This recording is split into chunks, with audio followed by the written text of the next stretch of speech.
Halo, Assalamualaikum warahmatullahi wabarakatuh. Selamat sore saudara. Hari ini Senin 20 Februari 2023, Jawa Barat hari ini kembali hadir menjumpai Anda dengan sejumlah informasi dari Jawa Barat, di antaranya. Longsor menimpa rumah di Majalengka.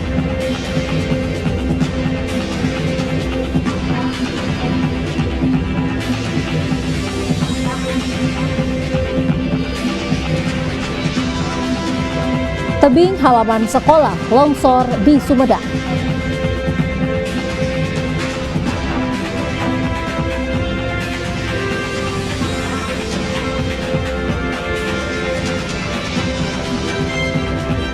Jalan di Pantura rusak parah.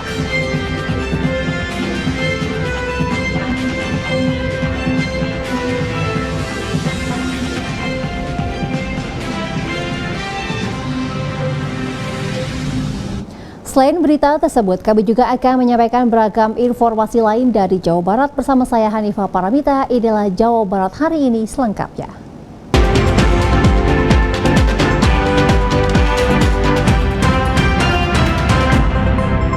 Kita awali informasi pertama dari Majalengka. Tebing setinggi 4 meter ambruk menimpa rumah. Warga diimbau meninggalkan rumah jika hujan terus-menerus.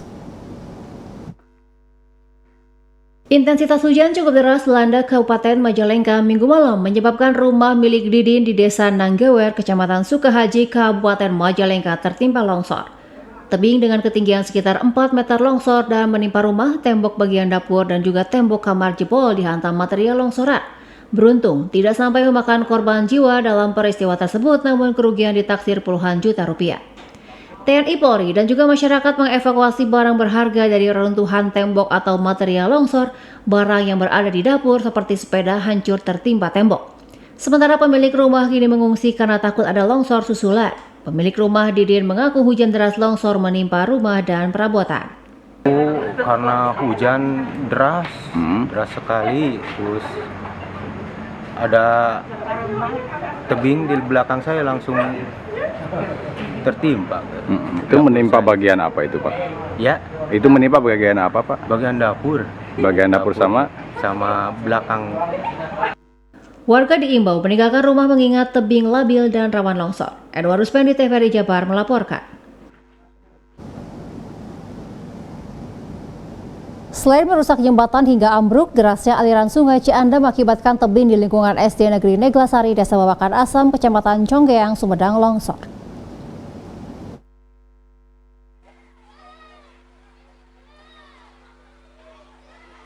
Beginilah kondisi tebing halaman sekolah SD Negeri Neglasari di Desa Babakan Asam, Kecamatan Conggeang, Sumedang mengalami longsor akibat terus-terusan tergerus derasnya aliran sungai Cianda. Lingkungan tempat 110 orang siswa belajar kini kondisinya sangat memprihatinkan. Jika hujan deras turun, longsor sepanjang 2 hingga 4 meter sering terjadi di lingkungan sekolah yang berada persis di pinggir sungai.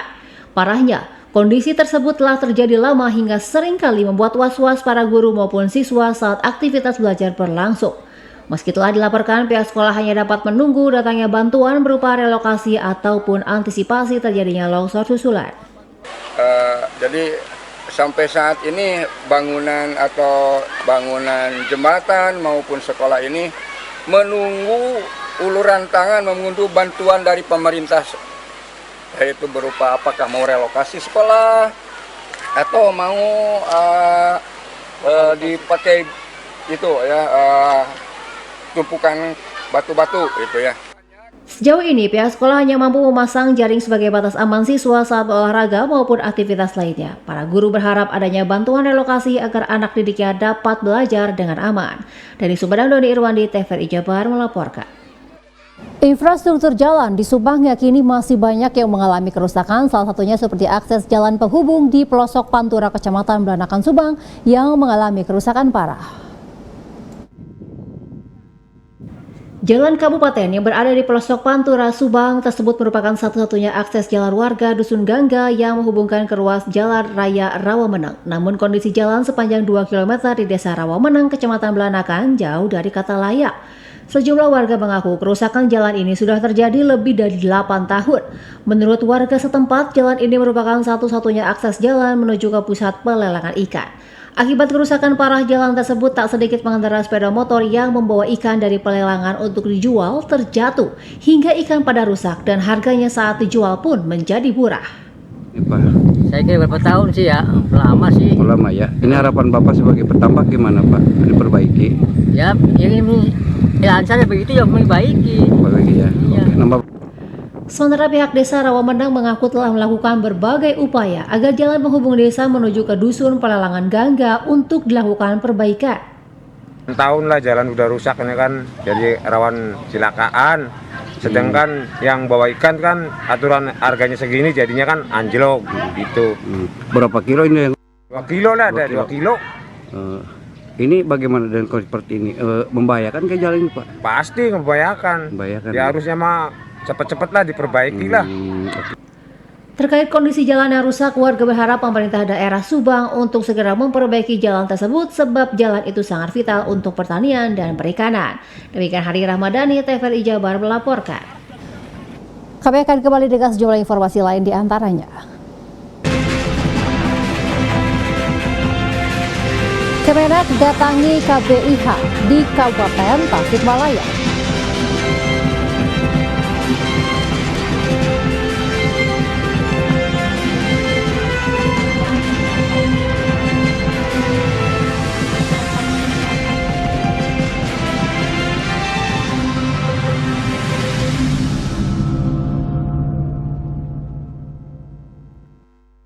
Ku ingin jadi istri andalan, punya rumah idaman.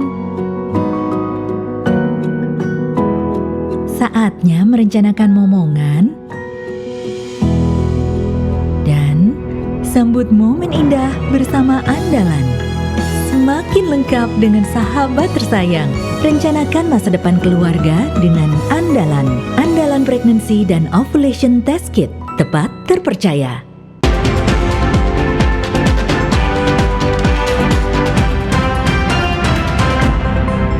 Terima kasih Anda masih bersama kami. Pasca naiknya ongkos haji, petugas Kementerian Agama Kabupaten Tasikmalaya lakukan sosialisasi terkait kenaikan biaya perjalanan haji dengan mendatangi kelompok bimbingan ibadah haji. Sejauh ini belum ada keluhan atau gejolak di tataran jemaah haji baik yang sudah melunasi biaya ataupun yang belum. Pasca naiknya biaya ongkos haji menjadi 49,8 juta, petugas Kementerian Agama Kabupaten Tasikmalaya lakukan sosialisasi menyampaikan informasi soal kenaikan biaya perjalanan haji dengan mendatangi KBIH, salah satunya KBIH Al-Mukawamah di Singaparna. Selain menanyakan respon dan kondisi jemaah kepada pimpinan KBIH pasca kenaikan biaya haji, petugas Kemenak juga meminta kepada jemaah agar terus mempersiapkan diri dengan menyiapkan mental dan fisik untuk persiapan manasik haji. Sejauh ini belum ada keluhan atau gejolak di tataran jemaah haji baik yang sudah melunasi biaya haji ataupun belum. Sementara tidak ada gejolak, alhamdulillah, dan karena memang ketika kemarin juga kenaikan sekitar 70 juta juga kita sudah sosialisasikan dan alhamdulillah itu sudah dipahami oleh masyarakat. Apalagi sekarang naiknya hanya 400. Apalagi itu menjadi kabar baik ketika kenaikan itu dikurangi menjadi sekitar 50 jutaan. Jadi itu sangat ditunggu oleh masyarakat dan apresiasi oleh masyarakat. Tiba-tiba datang kenaikan seperti awal-awalnya kenaikan permohonan sekian. Waduh, sangat berat sekali. Tapi setelah ada penurunan, ya kebetulan lagi di sini ada pengajian, saya kemukakan supaya merapat ke KBIH. Insya Allah bantuan-bantuan akan dicurahkan, dipecahkan secara bersama. Kenapa? Karena haji itu bukannya manis tatoa itu bukan dari satu pihak. Yang jelasnya Allah memanggil kita. Begitu panggilan, ya semuanya akan dicurahkan. Di KBIH Al-Mukawamah ada sekitar 80 jemaah haji yang 30 jemaah diantaranya sudah melunasi biaya haji dan berangkat tahun ini. Sementara 50 calon jemaah haji lainnya belum melunasi. Dari Kabupaten Tasikmalaya, Yudi Irawan, TVRI Jabar melaporkan. Masih informasi terkait ongkos ibadah haji, meski pemerintah telah menyepakati kenaikan ongkos ibadah haji sebesar 49,8 juta rupiah, namun warga berharap agar kenaikan tersebut bisa dikurangi lagi agar tidak memberatkan masyarakat kecil. Untuk tahun ini, ongkos kenaikan ibadah haji mengalami kenaikan 10 juta rupiah dibanding tahun sebelumnya. Sebelumnya, wacana ongkos haji sempat menjadi keresahan bagi calon jemaah karena adanya isu mencapai 69 juta rupiah atau mengalami kenaikan mencapai 100%. Meski demikian, wacana tersebut tidak terjadi karena pemerintah telah menetapkan ongkos haji sebesar 49,8 juta atau mengalami kenaikan 10 juta rupiah. Anggota DPD RI, Eni Sumardi, mengapresiasi kebijakan yang dilakukan pemerintah karena kenaikan masih dalam batas yang wajar. Meski demikian, ia berharap kenaikan tersebut bisa diturunkan lagi agar bisa meringankan calon jemaah haji. Jadi seperti yang kita ketahui, usulan dari pemerintah kan tadinya di sekitar angka 60 juta. Nah, tapi alhamdulillah kan Panja Komisi 8 DPR RI itu sudah memutuskan di angka posisi pokoknya di 39,8 lah. Eni Sumardi menambahkan pemerintah sudah melakukan maksimal dalam upaya membantu masyarakat untuk berangkat haji dengan melakukan lobi dengan pemerintah Arab Saudi. Demikian laporan dari Herman Agung, TVRI Jabar. Beralih ke informasi terkait pemilu, agar dapat memperoleh hak pilih atau Bawaslu Jabar mendesak KPU Jabar memperhatikan pengadaan TPS khusus untuk daerah bencana. Bawaslu Jabar meminta KPU Jabar memperhatikan pengadaan tempat pemungutan suara atau TPS di tempat khusus seperti di daerah bencana yakni Cianjur yang wilayahnya dilanda gempa bumi akhir tahun lalu. Selain itu juga lokasi daerah relokasi seperti masyarakat di Kota Bogor yang terdampak akibat pembangunan double track kereta Bogor-Sukabumi serta wilayah lainnya yakni masyarakat yang relokasi tol Cisumdawo. Menurut Bawaslu Jabar, pengadaan TPS di lokasi bencana dibutuhkan untuk mengawal hak pemilih masyarakat tidak terkecuali korban bencana.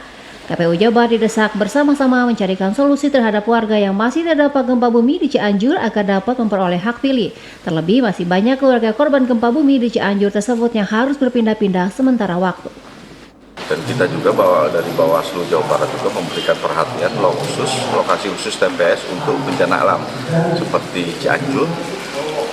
Bagaimana kemudian fasilitasi TPS untuk yang terdampak bencana. Kemudian juga lokasi khusus untuk TPS yang terrelokasi karena pembangunan. Kayak misalkan di Bogor itu, Kota Bogor itu ada double track kereta. Itu banyak itu jumlah kakak yang kemudian juga harus terrelokasi kemudian. Selain TPS di lokasi bencana, Bawaslu Jabar juga meminta KPU Jabar memperhatikan pengadaan TPS di rumah sakit. Demikian laporkan Hai Ramadhani, TVRI Jabar. Kami akan kembali dengan sejumlah informasi lain di antaranya. 1.300 warga ikut vaksin booster di Bandung.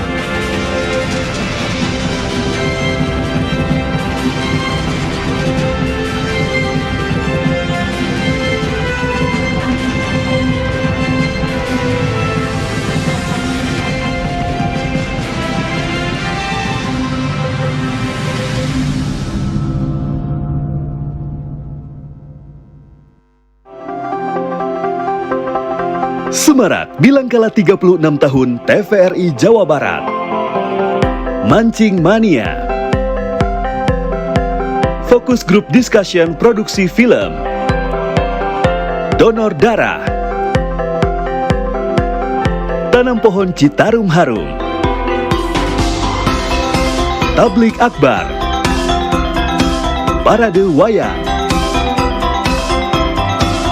Gebiar musik spesial Hari Ulang Tahun TVRI Jawa Barat.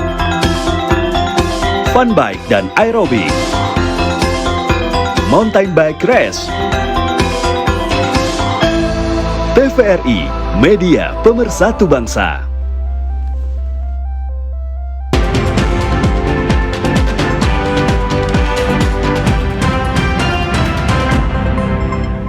Terima kasih Anda masih bersama kami. Menindaklanjuti aturan pemerintah pusat yang kembali menggulirkan penyuntikan vaksin booster kedua kepada masyarakat umum, Pemkot Bandung bersama masyarakat Tionghoa Peduli menggelar penyuntikan vaksin booster kedua sebanyak 1.300 orang. Guna menindaklanjuti aturan pemerintah pusat dalam mempercepat vaksinasi booster kedua, Pemkot Bandung bersama masyarakat Tionghoa Peduli menggelar vaksinasi booster kedua untuk warga Kota Bandung. Bertempat di Yayasan Dana Sosial Priangan YDSP Kota Bandung, sebanyak 1.300 orang jalani vaksinasi booster kedua. Animo masyarakat yang mendaftar vaksinasi booster terlihat cukup tinggi. Diharapkan ini dapat mempercepat cakupan vaksinasi di Kota Bandung agar lebih tinggi. Wali Kota Bandung Yana Mulyana yang hadir dalam vaksinasi booster kedua ini mengatakan pihaknya mengikuti kebijakan pemerintah pusat terkait mempercepat target vaksinasi masyarakat. Sejauh ini, kondisi kasus COVID-19 di Kota Bandung relatif sangat terkendali. Mudah-mudahan ini mempercepat ikhtiar kita memperbanyak orang yang diberi vaksin dosis keempat atau booster kedua, karena kita booster pertama atau dosis ketiga itu capaiannya kan memang kenaikannya agak lambat ya, karena kan di nakes saja tuh 75%-an, nakes mah udah sampai lah. Sementara Ketua Perwakilan Masyarakat Tionghoa Peduli Joni Toat mengatakan penyelenggaraan vaksinasi ini sudah dilakukan kedua kalinya, di mana sebelumnya berlangsung pada bulan Desember yang diperuntukkan untuk lansia. Kali ini dilaksanakan booster kedua dari usia 18 tahun ke atas. Vaksin yang digunakan menggunakan vaksin Pfizer. Animonya sangat baik, sangat bagus, dan kami tutup hanya sampai pendaftaran di 1.300. Nanti kalau masih ada vaksin yang tersedia, itu untuk yang brosur yang langsung datang kami akomodir. Jenis vaksinnya apa? Kenapa? Jenis vaksinnya? Jenis vaksinnya kami ini semua Pfizer, dan kami ini dari masyarakat Tionghoa Peduli yang terdiri dari beberapa yayasan yang sudah menyalakan vaksin dari tahun 2021 bulan Maret, dan sudah ratusan ribu dosis kami laksanakan ini membantu pemerintah untuk mempercepat vaksinasi. Pelaksanaan vaksinasi booster ini selain untuk booster kedua juga mengakomodir bagi masyarakat yang belum menjalani booster ke-1 atau vaksin 1, 2, dan 3. Arif Budi TVRI Jabar melaporkan. Dalam rangka peringatan Isra Mi'raj, Kodim 0609 Cimahi menggelar Istighosah Kubro yang digelar secara virtual serentak bersama Wapres dan Kasat yang berpusat di Cianjur kemarin.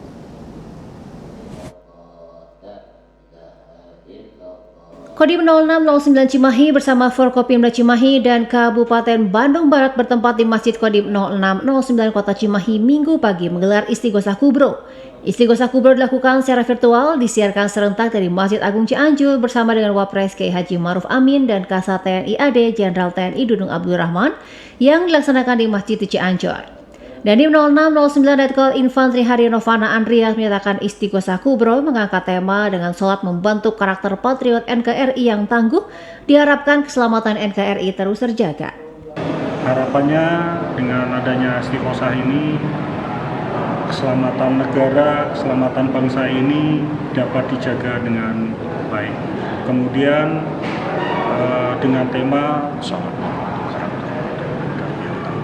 salat membentuk karakter patriot NKRI yang tangguh. Lebih lanjut di momen Isra Mi'raj Nabi Muhammad SAW, keberadaan TNI AD harus selalu menjadi solusi dan terus berada di hati rakyat, dan rakyat akan selalu di hati TNI AD. Untuk menjaganya, gotong royong tetap dijaga untuk saling menguatkan dalam menghadapi persoalan ujian dan musibah yang melanda negeri ini. Dari Kota Cimahi, Agung Yaya Permana melaporkan. Berbagai cara dilakukan oleh pemerintah Kota Banjar dalam membantu memenuhi kebutuhan warga, salah satunya menggelar bazar pasar murah dari hasil produksi pertanian yang ada di Kota Banjar. Keberadaan bazar pasar murah tersebut langsung diserbu para pembeli baik pegawai di lingkungan Pemkot ataupun warga Kota Banjar. Beginilah suasana di Bazar Pasar Murah, bazar yang diberi nama Jumpa Hati atau Jumat Pasar Hasil Petani. Kegiatan Bazar Jumpa Hati tersebut digelar oleh pemerintah Kota Banjar melalui Dinas Pertanian Bazar Murah Jumpa Hati. Menurut Kepala Dinas Pertanian Kota Banjar, Yoyon Cahyon, Pasar Murah Jumpa Hati tersebut merupakan instruksi dari Wali Kota Banjar Haja Uu Sukayesi untuk mengimplementasikan instruksi tersebut. Pihak Dinas Pertanian langsung melakukan koordinasi dengan para petani serta para pedagang yang ada di Kota Banjar dan sekaligus menggelar Bazar Pasar Murah. Tujuan dari Bazar Pasar Murah tersebut adalah untuk membantu meringankan kebutuhan warga masyarakat. Alhamdulillah, Ibu borong sayuran hasil dari para petani di Kota Banjar luar biasa, segala ada, mulai dari bawang, dari duren, beras, ya semuanya laku. itu udah 3 ton, waktu hanya berapa jam ya. Jadi saya terima kasih kepada Kadis Pertanian bahwa jumpa hati ini harus berkelanjutan. Pasar hasil tani ini adalah jumpa hati untuk mempromosikan dan memasarkan hasil produk pertanian, perikanan, dan peternakan yang ada di Kota Banjar, khususnya untuk para pejuang pangan yang ada di Banjar. Kita sebagai pemerintah memfasilitasi atau menjembatani antara pelaku usaha pertanian dengan masyarakat dan khususnya sasarannya ASN. Produk yang dijual di Pasar Murah Jumpa Hati seluruhnya dari hasil pertanian yang ada di Kota Banjar. Harga untuk produk hasil pertanian yang dijual tersebut seluruhnya di bawah harga yang ada di pasar. Dari Banjar, Entan Syahwar Rahman melaporkan. Dan sudah kini kita segera beralih ke segmen dialog menuju Jabar Juara Lahir dan Batin.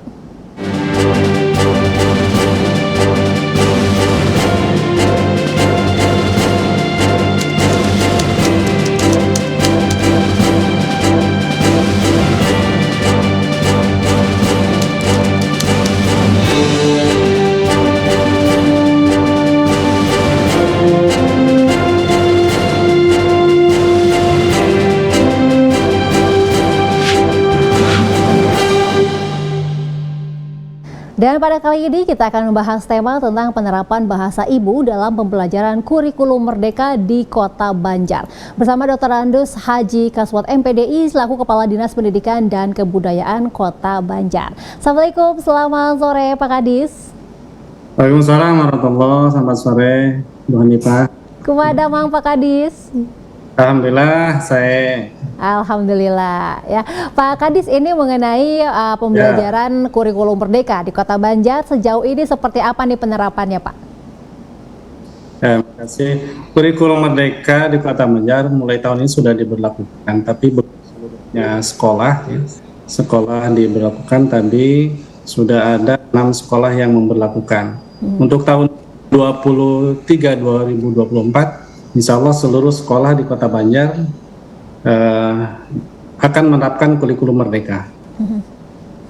Baik, jadi sekarang udah 6 sekolah ya Pak, nanti insya Allah kedepannya ini seluruhnya dari Kota Banjar akan menerapkan pembelajaran kurikulum merdeka ya Pak ya.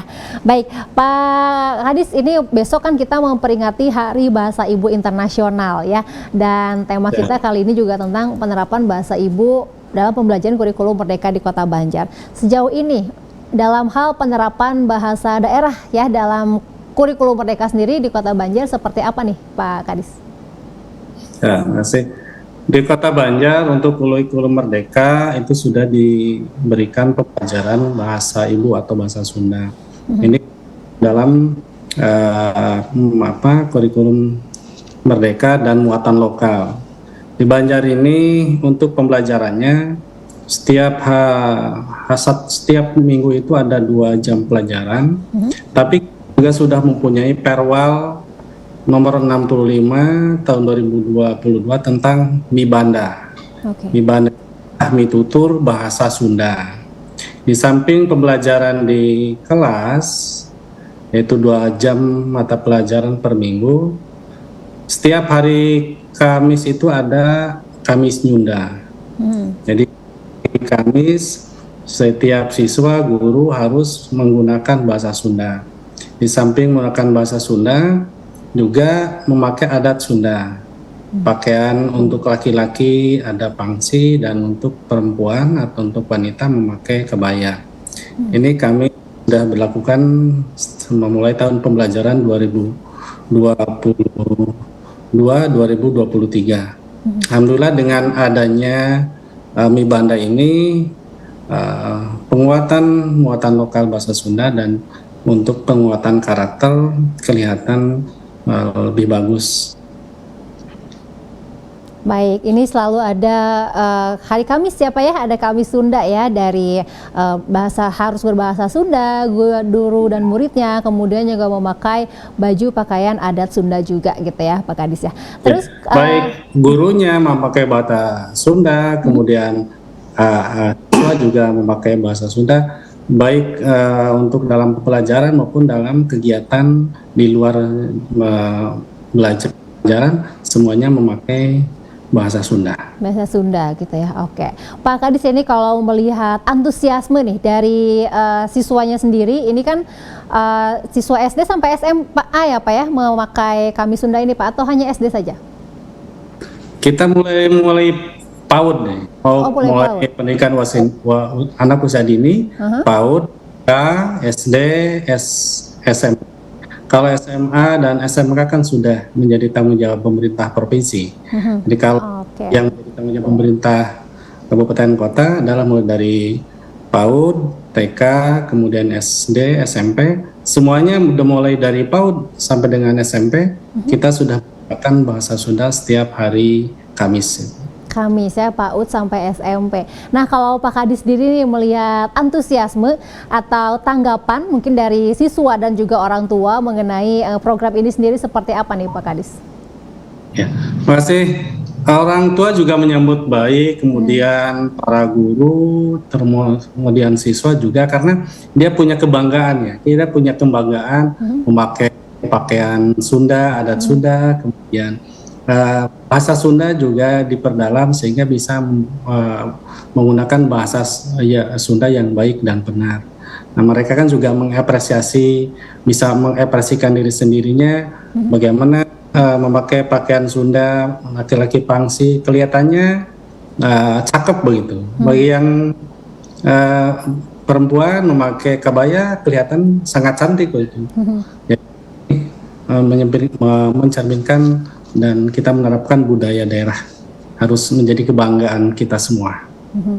Baik, jadi baik orang tua maupun siswanya ini juga antusias gitu ya Pak ya untuk menjalankan penerapan dari program ini sendiri. Nah Pak Kadis, ini sebagai Kepala Dinas Pendidikan dan Kebudayaan juga di Kota Banjar, ini apakah dari dinas sendiri mengadakan kegiatan-kegiatan seperti festival kebudayaan seperti itu Pak bersama para siswa atau seperti apa Pak? Ya, kami setiap tahun itu untuk para siswa juga menyelenggarakan festival Tunas Bahasa Ibu. Nah ini kan dari mulai tingkat sekolah, kemudian kecamatan, kota sampai provinsi. Dan dalam festival Tunas Bahasa Ibu itu sangat pesertanya sangat banyak, berarti sangat digemari, sangat disenangi oleh para siswa. Dan kita juga alhamdulillah sudah tidak hanya juara di tingkat kota, tapi kita juga sudah ada 8 yang juara di tingkat provinsi. Ada yang juara 1, Maca Sajak, ada juga juara 2, yaitu Biantara Putri, kemudian ada Borangan juara 2, dan Ngarang Carita Pondok, alhamdulillah juga. Harapan ini mencerminkan bahwa Banjar meskipun kota yang kecil, kita juga bisa berprestasi di tingkat provinsi juga di tingkat nasional. Baik, wow, luar biasa sekali ini deretan prestasi dari Kota Banjar ya Pak ya, barusan dari para siswa dan siswi dari Kota Banjar sendiri. Nah, untuk memfasilitasi para siswa dan siswinya nih Pak untuk mengembangkan potensi dan juga mengembangkan bakatnya, ini seperti apa Pak dari dinas sendiri memfasilitasi anak-anak didik ini nih Pak? Ya, masih untuk budaya kita juga ada pagelaran ini, pagelaran budaya di Kota Banjar itu diikuti oleh sekolah. Kemudian untuk para gurunya kita juga sekarang sudah ada pembelajaran atau pendidikan untuk seni degung. Nah, ada diklat pendidikan kilat untuk seni degung, kemudian juga untuk seni tari yang nantinya bisa ditularkan kepada anak-anaknya di sekolah. Alhamdulillah seluruh gugus tugas di Kota Banjar ini sudah punya grup degung juga seni tari. Baik, tadi ya ada pendidikan seni degung dan juga seni tari gitu ya Pak ya. Nah Pak Kadis, saya pengen tahu dong Pak untuk berbagai tadi programnya sendiri ya untuk penerapan dari pembelajaran kurikulum Merdeka khususnya untuk Merdeka Belajar episode 17 revitalisasi bahasa daerah. Nah, kendala nih Pak, kira-kira kendala atau tantangan yang ditemukan oleh Pak Kadis dan juga teman-teman di dinas ini dalam penerapannya di lapangan ini seperti apa nih Pak kendala yang ditemui? Ya, terima kasih. Untuk kendalanya pertama dari SDM, kita guru masih kurang untuk yang guru bahasa Sunda. Di SD itu kan ada gurunya guru kelas. Jadi yang punya penguasaan terhadap bahasa Sunda masih sangat kurang. Kemudian yang di SMP juga masih sangat kurang untuk guru-guru yang pendidikan bahasa Sunda. Karena kemarin dalam rekrutmen P3K itu guru bahasa Sunda itu tidak masuk dalam formasi yang ada di rekrutmen CPNS maupun di P3K. Sehingga kami untuk merekrutmen guru P3K dalam bahasa Sunda itu tidak bisa. Hanya kita ada guru-guru bahasa Sunda yang honorer yang bisa untuk menjadi tenaga GTT, guru tenaga tidak tetap. Nah, itu permasalahan kami. Kemudian yang kedua, kita juga permasalahan dalam segi waktu ya, karena waktu pembelajaran hanya singkat sehingga kita belum bisa maksimal. Tapi dengan ada penerapan Mibanda ini, ya mudah-mudahan kekurangan jam mata pelajaran itu bisa ditambah dengan Perwal Wali Kota tentang Mibanda, mitutur bahasa Sunda. Baik, jadi tadi kendalanya adalah dari SDM-nya gitu ya Pak ya, dari SDM, kemudian juga dari segi waktu ini terbilang singkat seperti itu ya Pak ya. Lantas untuk solusinya Pak, atau bagaimana dari dinas sendiri menyikapi kendala-kendala atau tantangan yang barusan ditemuin tadi Pak? Ya, solusinya adalah kita ada kompetensi guru. Setiap tahun kita peningkatan kompetensi guru, termasuk untuk guru bahasa Sunda. Jadi kita adakan diklat atau adakan seminar dan lain-lain, sehingga untuk guru bisa kualitas kompetensi bahasa Sundanya bertambah. Kemudian yang kedua, kita juga mencari guru-guru yang punya kemampuan lebih dalam bahasa Sunda sehingga dia mengajar kepada yang lainnya. Nah, ini kan di samping itu kita juga mengharapkan guru untuk selalu sekarang itu dengan IT yang canggih, kita langsung belajar melalui IT, baik melalui internet maupun dengan belajar melalui media-media medsos yang lainnya. Baik, jadi untuk solusinya tadi mengadakan uji kompetensi seperti itu ya Pak ya, untuk ada peningkatan kapasitas juga dan juga tadi memanfaatkan era digitalisasi gitu ya Pak ya, untuk pembelajaran yang lebih interaktif gitu ya. Baik, Pak Kadis, ini kan salah satu dari revitalisasi bahasa daerah diadakan karena beberapa bahasa daerah di Indonesia ini terancam punah gitu ya Pak ya, karena tidak ada penutur aslinya gitu. Nah, bagi di Kota Banjar sendiri Pak, ini Pak Kadis sendiri bagaimana Pak melihat anak-anak gitu zaman sekarang di tengah era digitalisasi yang ke Korea-Koreaan gitu ya Pak ya, yang ke barat-baratan sering menggunakan bahasa-bahasa asing. Seperti apa nih penggunaan bahasa daerah di Kota Banjar bagi kalangan anak-anak sendiri Pak Kadis melihatnya? Alhamdulillah kalau untuk di Kota Banjar kita tidak begitu khawatir ya, sebab bahasa sehari-hari masih yang dipergunakan itu bahasa Sunda. Tetapi sekarang ini memang ada cenderung di keluarga juga senang memakai bahasa Indonesia, padahal orangnya orang Sunda, bapaknya Sunda, ibunya Sunda, kemudian daerahnya Sunda, tapi memakai bahasa Indonesia, sehingga kecenderungan anak untuk mempelajari bahasa Sunda agak berkurang. Nah, inilah yang kami khawatirkan sama dengan teman-teman yang lain. Kalau ini dibiarkan, nanti khawatir budaya Sunda akan hilang atau bahasa Sunda akan menjadi pudar. Tapi dengan menjadi muatan lokal, insya Allah tidak akan pudar bahasa daerah, kemudian budaya daerah. Kalau kita perkuat mulai pendidikan dari mulai usia dini sampai dengan pendidikan tinggi.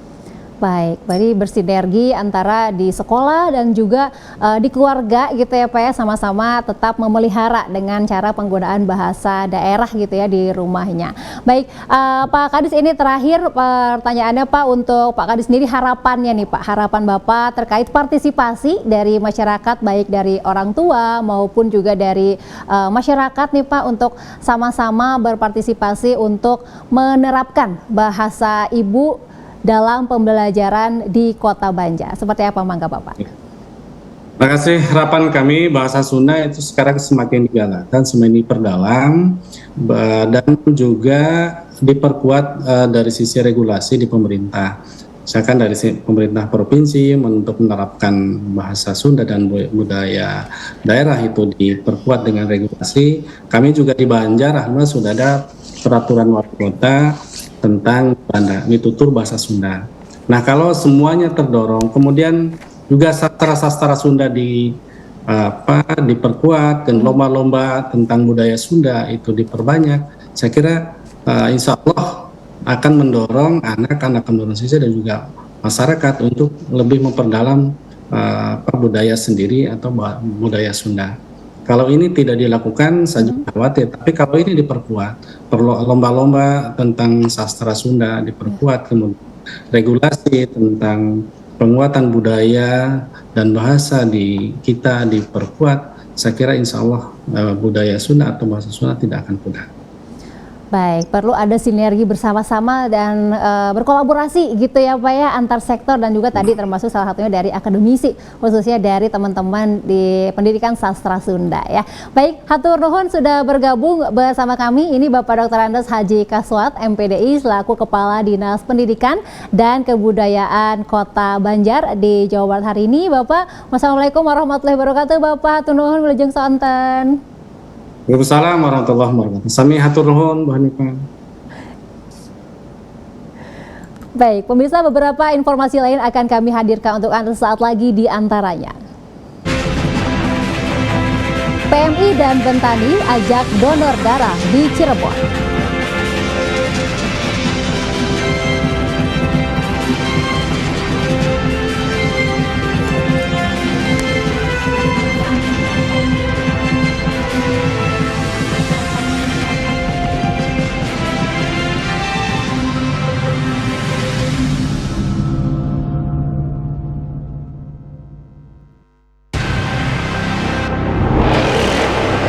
Semarak Nilangkala ke-36 TVRI Jawa Barat. Mancing Mania. Wayang golek. Jalan tol. Penanaman pohon Citar. Ke hilirnya silahkan terus kita. Tablik akbar. Forum grup diskusi film. Gebiar musik, Funbike dan MTB Race, bakti sosial, donor darah, dan fun aerobik. 36 tahun TVRI Jawa Barat, kolaborasi meraih prestasi.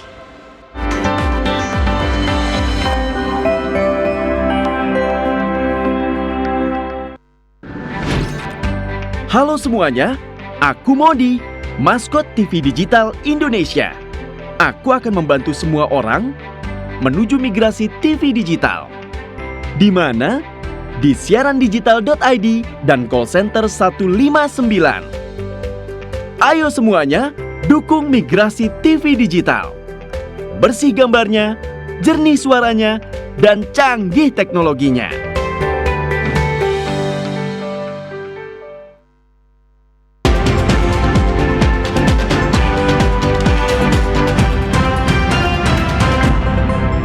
Terima kasih Anda masih bersama kami. Palang Merah Indonesia PMI Kota Cirebon terus menggencarkan kegiatan donor darah. Stok darah yang terkumpul ini digunakan untuk membantu pasien rumah sakit yang membutuhkan. PMI Kota Cirebon terus mengajak masyarakat membantu berpartisipasi mendonorkan darahnya guna membantu pasien yang membutuhkan. Donor darah yang digelar PMI Kota Cirebon ini dilakukan secara terpusat di Hotel Bentani, Kota Cirebon. Stok darah yang terkumpul sebanyak lebih dari 40 labu ini diperuntukkan untuk pasien talasemia, hemodialisa maupun pasien pasca operasi. Distribusi stok darah PMI Kota Cirebon ini menjangkau seluruh rumah sakit baik di wilayah Kota Cirebon, Kabupaten Cirebon, Indramayu, Kuningan hingga Tegal dan Brebes. Kita didistribusikan untuk wilayah Cirebon, termasuk Kabupaten Indramayu, Kuningan, dan kita pun melayani luar wilayah Cirebon seperti Tegal, Brebes. Donor darah yang terkumpul ini diharapkan dapat membantu bagi sesama yang membutuhkan karena setetes darah yang didonorkan dapat menyelamatkan nyawa orang lain. Dari Kota Cirebon, Mangpur Hamdallah, TVRI Jabar melaporkan. Bertepatan dengan peringatan Milad emas 50 tahun Pondok Pesantren Pembangunan Sumur Bandung Cililin Kabupaten Bandung Barat atau P3SB akan mendirikan Sekolah Tinggi Sumur Bandung. Pondok Pesantren Pembangunan Sumur Bandung atau P3SB melakukan kegiatan Milad emas ke-50 tahun serta melakukan peletakan batu pertama membangun Sekolah Tinggi Sumur Bandung. Kegiatan yang dihadiri oleh para alumni serta para tokoh agama dan murid Pondok Pesantren P3SB dengan misinya membimbing para murid agar setelah lulus dari Ponpes bisa menjadi kebanggaan orang tua. Menurut Ketua Yayasan KH Ari Gumanti, rintangan yang dihadapi olehnya dengan meneruskan para pendiri Ponpes P3SB terdahulu. Namun dengan tekad kuatnya, ia bisa mengemban amanah dari para pendirinya. Kesannya yang pendidikan agama, karena ini berbasis keagamaan, berharap saja mudah-mudahan seluruh para guru yang berjuang dari mulai awal sampai sekarang oleh Allah diberikan kemudahan dalam mendapatkan pahala jariah. Kegiatan ini juga sekaligus dalam memperingati Isra Miraj. Dari Kabupaten Bandung, Rian Agustian, kontributor TVRI Jabar melaporkan. Komunitas Peduli Anak Spesial dan Palastro menggelar forum grup diskusi atau FGD dengan tema seni pertunjukan sebagai media terapeutik. Forum grup diskusi ini merupakan volume ketiga setelah sebelumnya membahas dari sudut pandang sosiologi dan sejarah seni dan filsafat. Hadir sebagai narasumber diskusi ini Profesor Dr. Endang Caturwati yang merupakan guru besar seni pertunjukan ISBI Bandung, Profesor Dr. Setiawan Sabana, founder Garasi 10 dan dimoderatori oleh Hilman Syafriadi, dosen seni rupa IKJ. Ini sangat luar biasa karena bisa menggali potensi teman-teman kita yang punya kelebihan, menurut saya teman-teman yang punya kelebihan istimewa ini menjadi terbangun, terutama media seni pertunjukan itu bukan saja dijadikan terapi untuk kesembuhan tetapi untuk menggali potensi diri dan mereka itu sebetulnya punya kemampuan yang lebih. Pada kegiatan diskusi ini pun menampilkan kreasi seni pertunjukan anak-anak asuh komunitas Peduli Anak Spesial. Kita bisa lihat bahwa ada pengembangan rasa kepercayaan diri terutama ketika misalnya pada saat manggung atau perform itu kan ada mendapatkan suatu apresiasi dari masyarakat kan. Jadi tentu itu jangankan mereka, kita pun, siapapun masyarakat luas ketika diapresiasi di panggung itu pasti ada nilai lebih pasti gitu. Itu sederhananya begitu. Hadir dalam diskusi ini perwakilan dari Disbudpar Kota Bandung, perwakilan OSIS se-Jawa Barat, mahasiswa, dosen, dan orang tua. Dari Bandung, Doni melaporkan. Kami akan kembali dengan sejumlah informasi olahraga di antaranya. Indonesia Off-Road Federasi Kabupaten Bandung ikut andil dalam pelestarian alam.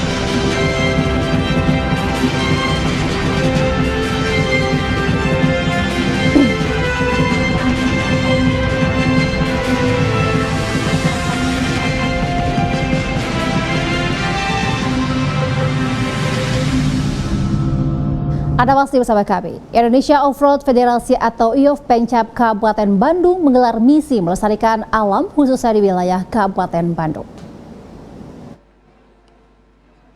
Bertempat di Gedung Sabilulungan, Indonesian Off-Road Federation menggelar sosialisasi pelestarian alam Kabupaten Bandung. Selain menggelar sosialisasi, IOF juga melakukan pengukuhan anggota sekaligus memberikan visi misi ke depan untuk keberlangsungan sebuah organisasi yang ditunjang dengan program kerja.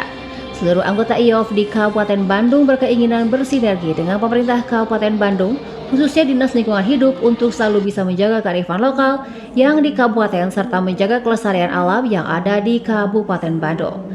Menurut Ketua IOF Kabupaten Bandung, Lina Herlina, IOF bertekad bisa ikut serta dalam gelaran Fornas mendatang, di mana Fornas tersebut yang akan digelar di Kabupaten Bandung, serta bisa menyumbangkan medali emas di cabang off-road.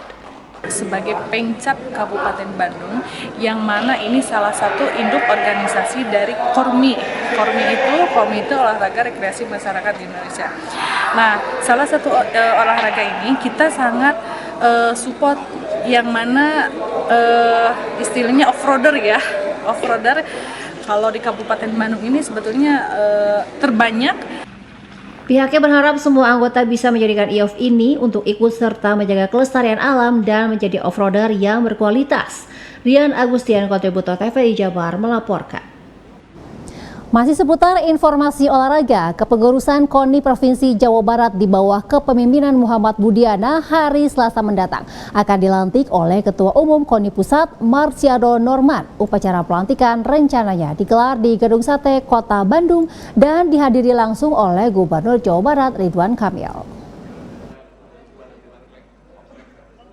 Rencana pelantikan kepengurusan KONI Jabar masa bakti 2022-2026 ini sempat mengalami beberapa kali perubahan jadwal. Hal tersebut terjadi karena menyesuaikan dengan jadwal Gubernur Jabar Ridwan Kamil yang cukup padat. Berbagai macam tugas berat sudah menanti kepengurusan baru diakui oleh Budiana, yang terberat yaitu mempertahankan gelar juara umum sekaligus hat-trick di PON Aceh Sumu tahun 2024 mendatang. Sedangkan target terdekat yakni mempersiapkan atlet-atlet Jabar mengikuti babak kualifikasi PON yang akan digelar pada bulan Maret depan. Budiana juga berharap dukungan dari pemerintah Provinsi Jabar khususnya terkait dengan anggaran. Pasalnya pelaksanaan PON 2024 nanti bersamaan dengan pelaksanaan Pilpres, Pileg, dan Pilkada. Tapi yang paling penting kami percayalah Pak Gubernur didukung oleh secara politik, didukung oleh DPRD Provinsi Jawa Barat, hati dan perasaannya masih sangat memperhatikan dan bersama-sama dengan atlet-atletnya serta pelatih agar nanti, sehingga dengan demikian maksud saya kontingen Jawa Barat juga masih dapat didanai secara proporsional melalui dana hibah APBD tahun 2024 nantinya. Dengan acara pelantikan 120 orang pengurus KONI Jabar masa bakti ini semakin kukuh secara legal maupun formal. Dengan begitu, diharapkan pengurus baru bisa menunjukkan kinerja maksimal dalam mewujudkan target hat-trick juara umum sekaligus mendukung visi dan misi pemerintah provinsi yakni Jabar juara lahir dan batin. Demikian Ahmad Wirahadi melaporkan.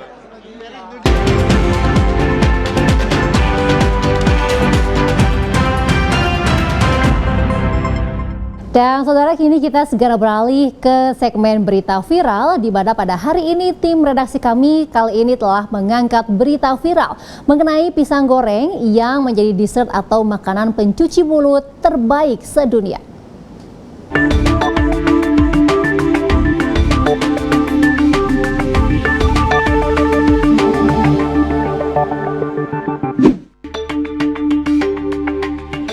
Tak salah jika ada yang menyebutkan bahwa Indonesia adalah surganya kuliner. Hal tersebut terbukti dengan kembalinya terpilih pisang goreng menjadi camilan gorengan manis dan juga makanan penutup terbaik nomor 1 di dunia.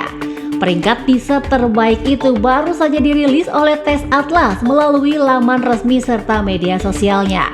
Pisang goreng menempati posisi pertama dari total 50 kudapan goreng yang berasal dari berbagai negara. Makanan yang dibuat dari pisang yang dibalut adonan terigu itu mengalahkan kudapan goreng populer lainnya seperti Carros dari Spanyol di peringkat 9, donat dari Amerika Serikat di peringkat 18 hingga es krim goreng dari Amerika Serikat di peringkat ke-27. Tes Atlas merupakan ensiklopedia daring yang memetakan berbagai jenis makanan dan minuman lokal di seluruh dunia. Menurut halaman resminya, Tes Atlas telah membuat katalog lebih dari 10.000 makanan dan minuman, serta masih ada puluhan ribu yang belum diteliti dan dipetakan.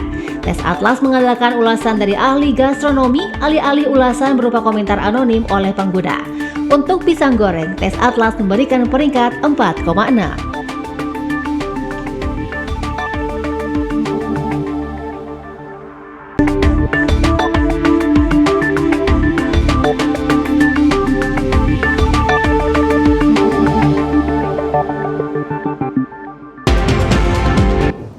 Dan pemirsa, berikut kita ikuti pantauan arus lalu lintas di Kota Bandung berdasarkan menara ATCS Dinas Perhubungan Kota Bandung.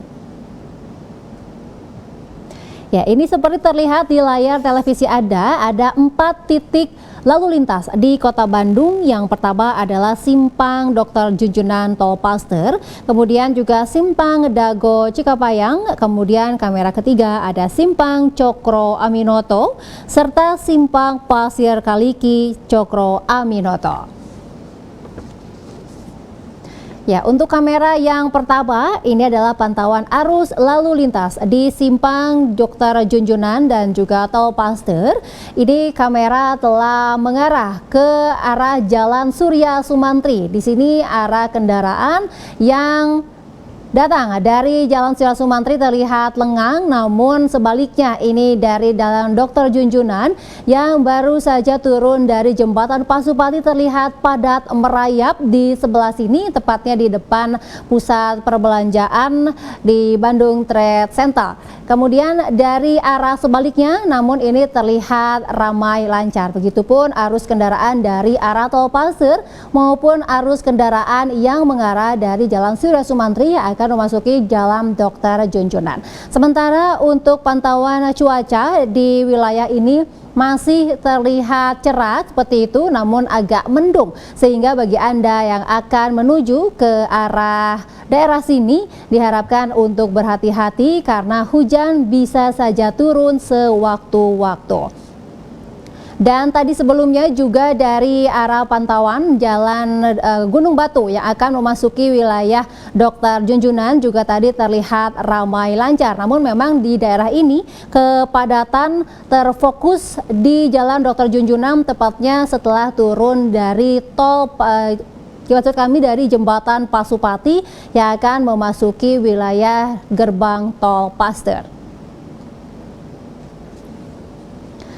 Berikutnya di kamera kedua, ini adalah pantauan arus lalu lintas di Simpang Dago Cikapayang di bawah Tol Pasupati.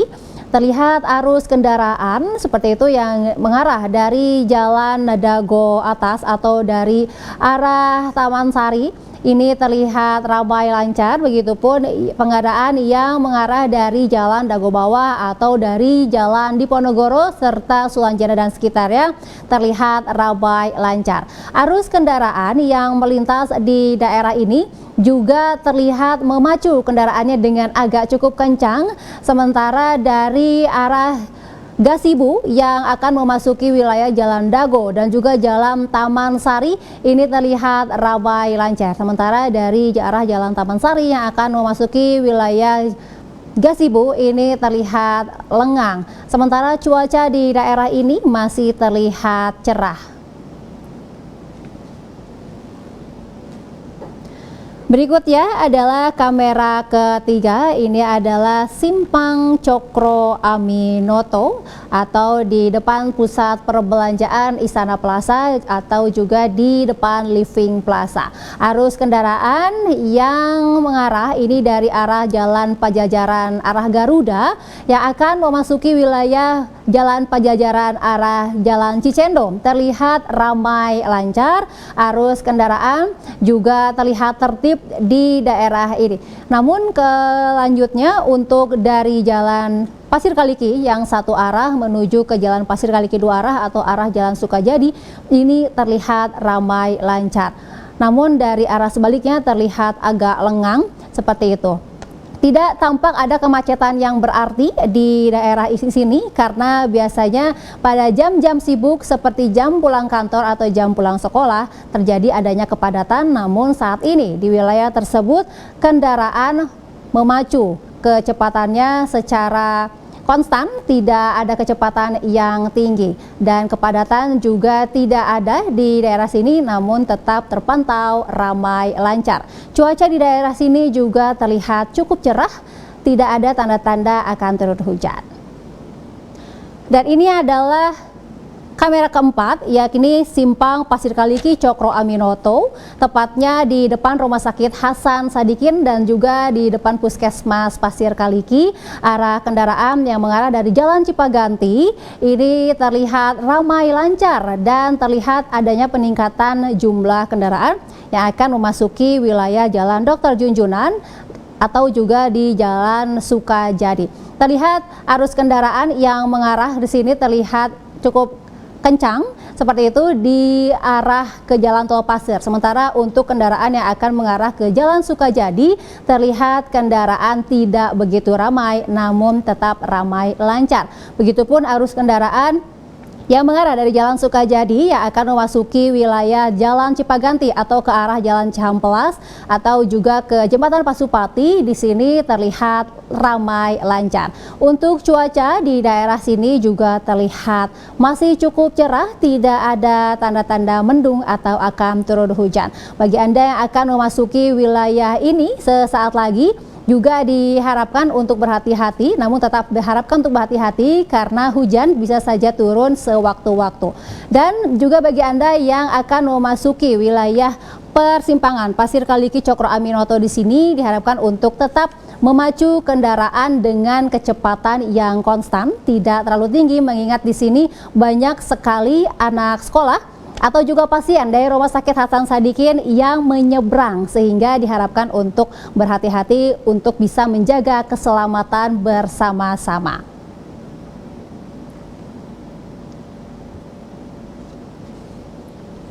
Ya, ini adalah 4 titik arus lalu lintas di Kota Bandung. Yang pertama, di kamera pertama ini adalah Simpang Junjunan Tol Paster, kemudian di kamera kedua ada Simpang Dago Cikapayang, dan yang ketiga Simpang Cokro Aminoto Pajajaran, dan kamera keempat adalah Simpang Pasir Kaliki Cokro Aminoto atau Sukajadi.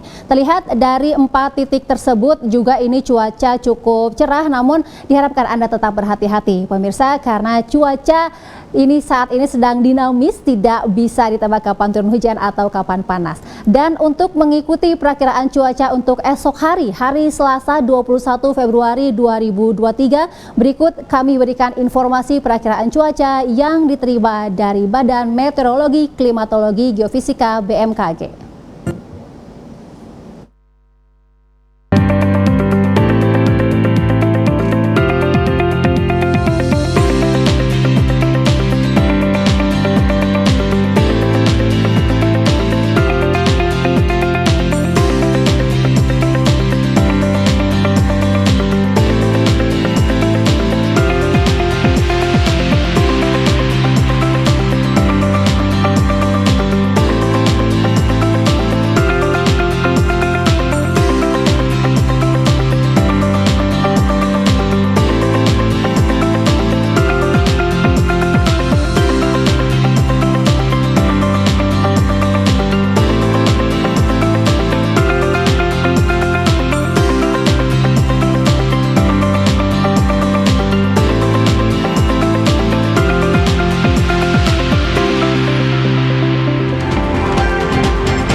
Informasi perakiraan cuaca tadi sekaligus menutup perjumpaan Jawa Barat hari ini, edisi hari ini Senin 20 Februari 2023. Saya Hanifah Paramita mewakili seluruh kerabat kerja yang bertugas mengucapkan terima kasih atas perhatian Anda, dan Anda juga dapat mengirimkan kritik, saran atau informasi lain terkait peliputan melalui nomor WhatsApp di nomor 0811 2499299. Akhir kata saya Hanifah Paramita. Wassalamualaikum warahmatullahi wabarakatuh. Sampai jumpa esok hari.